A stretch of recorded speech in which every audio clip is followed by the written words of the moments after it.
सबब सुभान अल्लाह जो मुस्तफा शान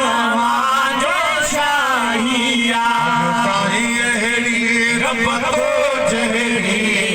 ताई हेड़ी रब तो जहरी तस्वीर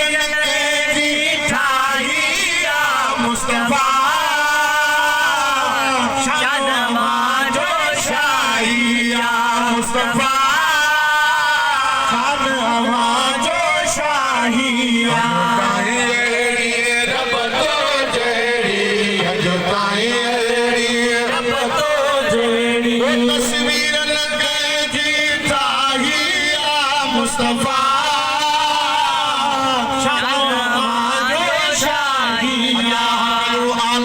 शान मोहम्मद जो शाहिद आर सालत में कुरान मोहम्मद जो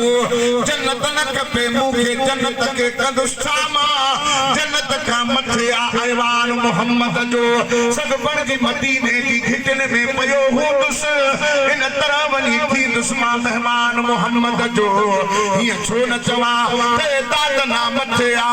इज्जत में तारा ऐ सिकंदर रखूं तरबान मोहम्मद जो असांजे वास्ते आहे शफा खानो मोहम्मद जो खुली वियो आहे रिंदन ले तमे खानो मोहम्मद जो मुपी तो आहे पुरमय वारो पैमानो मोहम्मद जो लगो पियो यादगीरो आहे रोजानो मोहम्मद जो फकत पांजे सबाते आहे अफसानो मोहम्मद जो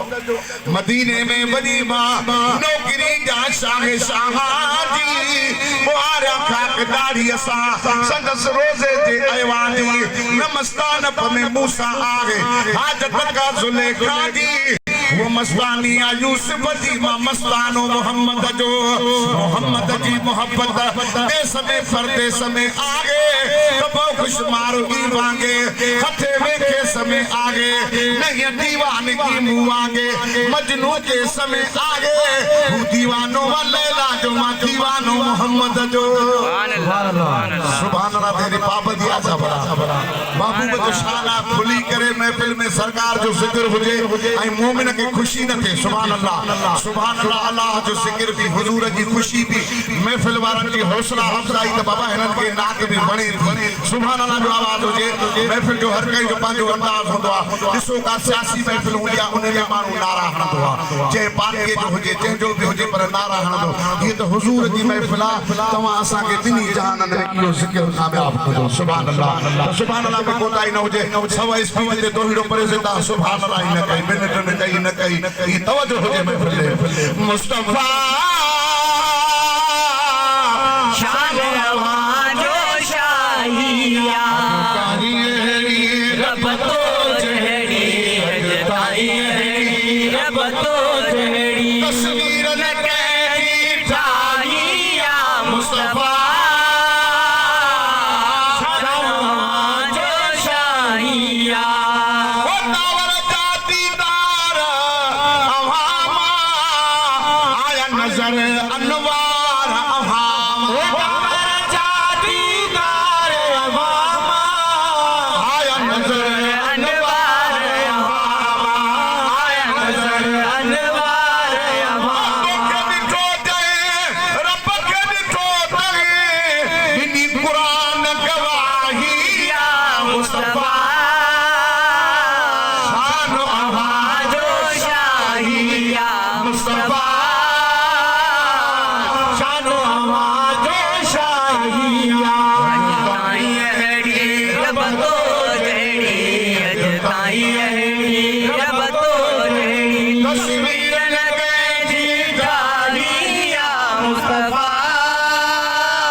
मुस्तफा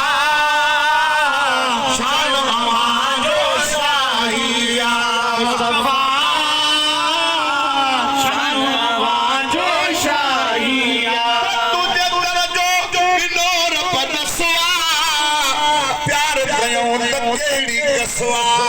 वो तुझे तेरा जो दिल रसवा प्यार कयूं दा केड़ी कसवा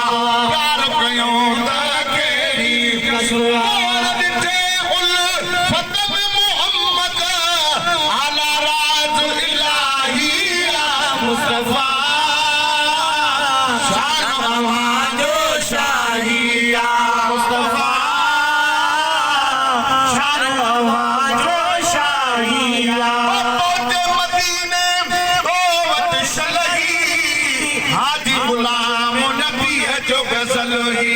हाजी गुलाम नबी है जो गजल ही